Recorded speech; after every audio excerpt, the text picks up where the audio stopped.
തൃശൂർ മുണ്ടത്തിക്കോട് വെടിക്കെട്ടുപുര സ്ഫോടനത്തിൽ ജുഡീഷ്യൽ അന്വേഷണം പ്രഖ്യാപിച്ച സംസ്ഥാന സർക്കാർ. ജസ്റ്റിസ് CN രാമചന്ദ്രൻ നായർക്കാണ് അന്വേഷണ ചുമതല. ദുരന്തത്തിൽ മരിച്ചവരുടെ കുടുംബങ്ങൾക്ക് 14 ലക്ഷം രൂപ ധനസഹായം നൽകാൻ പ്രത്യേക മന്ത്രിസഭാ യോഗം തീരുമാനിച്ചു. ദുരന്തത്തിൽ മരിച്ച 8 പേരെ ഇതുവരെ തിരിച്ചറിഞ്ഞിട്ടുണ്ട്. ഒരാളുടെ മൃതദേഹം കൂടി തിരിച്ചറിയാനുണ്ട്. 4 പേരുടെ സംസ്കാരം പൂർത്തിയായി. അപകടസ്ഥലത്ത് നിന്ന് കണ്ടെത്തിയ ശരീരഭാഗങ്ങളുടെ DNA പരിശോധന പുരോഗമിക്കുകയാണ്. കടാവർ നായ്ക്കളെ ഉപയോഗിച്ചുള്ള പരിശോധനയിലാണ് ഇന്ന് കൂടുതൽ ശരീരഭാഗങ്ങൾ കണ്ടെത്തിയത്. നാളെയും കുട്ടംകുളം പാടത്ത് തെരച്ചിൽ തുടരാനാണ് തീരുമാനം. 4 പേരെ കാണാനില്ലെന്ന് ബന്ധുക്കളുടെ പരാതി ലഭിച്ചതായി ജില്ലാ കളക്ടർ ശിഖ സുരേന്ദ്രൻ അറിയിച്ചു.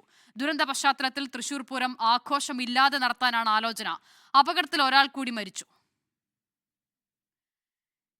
ലിഡിയ ജേക്കബ് ആശുപത്രിയിൽ നിന്നും വിവരങ്ങൾ നൽകാനായി ചേരുകയാണ്. സുഹൈൽ മുഹമ്മദ് സംഭവ സ്ഥലത്തുണ്ട്. അപ്പം തന്നെ ശ്രീജിത്ത് ശ്രീകുമാരൻ ഈ പൂരം നടത്തിപ്പുമായി ബന്ധപ്പെട്ട വിവരങ്ങൾ നൽകും. ആദ്യം ലിഡിയ ജേക്കബിലേക്ക് പോകാം. ലിഡിയ, ആശുപത്രിയിൽ നിന്നും ഏറ്റവും ഒടുവിൽ ലഭിക്കുന്ന വിവരങ്ങൾ എന്തൊക്കെയാണ്? ഈ പല ആളുകളുടെ മൃതദേഹം പോസ്റ്റ്മോർട്ടം പൂർത്തിയാക്കി ബന്ധുക്കൾക്ക് വിട്ടു നൽകിയ സാഹചര്യമുണ്ട്. ഒപ്പം തന്നെ തിരിച്ചറിയാനുള്ള ആളുകളുമായി ബന്ധപ്പെട്ട വിവരങ്ങൾ, സമഗ്ര ചിത്രം എന്തൊക്കെ? അഷിത, ഏറ്റവും പുതുതായി ലഭിക്കുന്ന വിവരം അനുസരിച്ച് ഒരു മരണം കൂടിയാണ് ഇപ്പോൾ റിപ്പോർട്ട് ചെയ്തിട്ടുള്ളത്. അതായത് ആശുപത്രിയിൽ വെന്റിലേറ്ററിൽ ചികിത്സയിലായിരുന്ന പ്രവീൺ, പട്ടാമ്പി സ്വദേശിയാണ്. പ്രവീൺ മരണപ്പെട്ടിട്ടുണ്ട് എന്നുള്ള വിവരമാണ് ഇപ്പോൾ പുറത്തു വരുന്നത്. 45 വയസ്സാണ് പ്രവീണിന് ഉള്ളത്. പട്ടാമ്പി സ്വദേശിയായിട്ടുള്ള പ്രവീൺ ഇപ്പോൾ മരണപ്പെട്ടിരിക്കുന്നു. 95% പൊള്ളൽ പ്രവീണിന് ഏറ്റിരുന്നു. അതിനെ തുടർന്ന് വെന്റിലേറ്ററിൽ ചികിത്സയിലായിരുന്നു. ഈ വെന്റിലേറ്ററിൽ ചികിത്സയിൽ 2 പേരായിരുന്നു ഉണ്ടായിരുന്നത്. ഒന്ന് ലൈസൻസ് കൂടിയായിട്ടുള്ള സതീശനും മറ്റൊന്ന് പ്രവീണുമായിരുന്നു. ആ പ്രവീൺ മരണപ്പെട്ടു എന്നുള്ള വളരെ ദാരുണമായിട്ടുള്ള ഒരു വാർത്ത തന്നെയാണ് ഏറ്റവും പുതിയതായി വരുന്നത് എന്നുള്ളതാണ്. ഇതോടെ നമുക്ക് ലഭിച്ചിരിക്കുന്ന വിവരമനുസരിച്ച് പൂർണ്ണതോതിൽ ലഭിച്ച മൃതദേഹങ്ങൾ അല്ലെങ്കിൽ ഒരു മരണം എന്ന് പറയുന്നത് അത് 10 ആയിട്ടുണ്ട് എന്നുള്ളതാണ്. 9 മൃതദേഹങ്ങളായിരുന്നു മുൻപ് ലഭിച്ചിട്ടുണ്ടായിരുന്നത്. അതിൽ 8 എണ്ണത്തിന്റെ പോസ്റ്റ്മോർട്ടവും കാര്യങ്ങളും പൂർത്തിയാക്കി ബന്ധുക്കൾക്ക് വിട്ടു നൽകിയിട്ടുണ്ട്.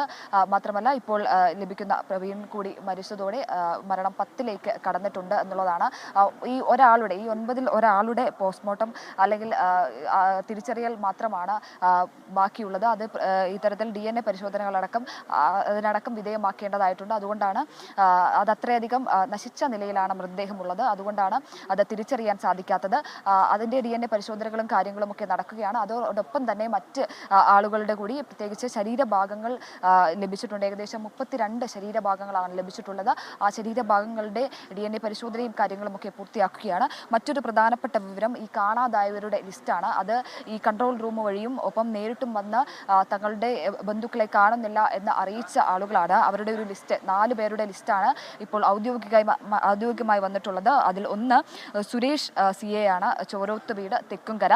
ഒപ്പം അഭിജിത്ത് അരങ്ങത്ത് വീട് തൃശൂർ കോട്ടപ്പുറം സ്വദേശിയാണ്. ഒപ്പം വിഷ്ണു കോലാട്ടുപുരയ്ക്കൽ വീട് തൃശൂർ മനക്കൊടി സ്വദേശിയാണ്. ഒപ്പം ഗിരീഷ് കോട്ടപ്പുറം സ്വദേശിയാണ്.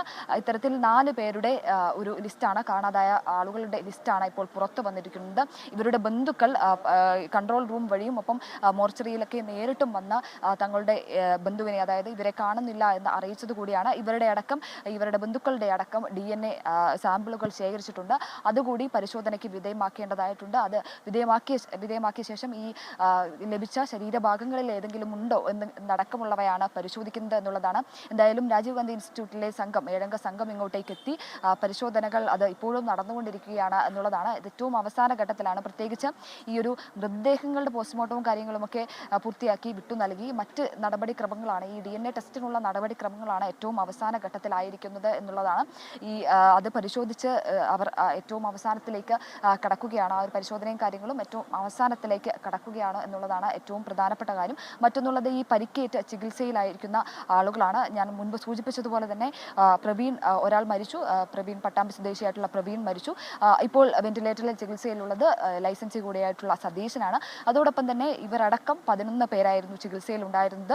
5 പേരുടെ നില അതീവ ഗുരുതരമായിരുന്നു. അതിൽ പ്രവീണാണ് മരിച്ചിരിക്കുന്നത്. നമുക്ക് ഇന്നലെ കിട്ടിയ റിപ്പോർട്ട് പ്രകാരം ഇന്നലെ ആദ്യഘട്ടത്തിൽ പ്രാഥമിക ചികിത്സ തേടിയത് 13 പേരാണ്. അതിൽ ഏകദേശം 3 പേർ പ്രാഥമിക ചികിത്സകളൊക്കെ പൂർത്തിയാക്കി ഡിസ്ചാർജ് വാങ്ങി വീട്ടിലേക്ക് മടങ്ങിയിട്ടുണ്ട്. ലിഡിയ, ഞാൻ മടങ്ങി വരാം മറ്റു വിശദാംശങ്ങളിലേക്ക്. ഇപ്പോൾ ലിഡിയ നൽകുന്ന വിവരം അനുസരിച്ച് ഒരാൾ കൂടി മരിച്ചിട്ടുണ്ട്. ഒരു മരണം കൂടി രേഖപ്പെടുത്തി. വെന്റിലേറ്ററിൽ ചികിത്സയിലുണ്ടായിരുന്ന പ്രവീണിന്റെ മരണം കൂടിയാണ് ഇപ്പോൾ സ്ഥിരീകരിച്ചിരിക്കുന്നത്.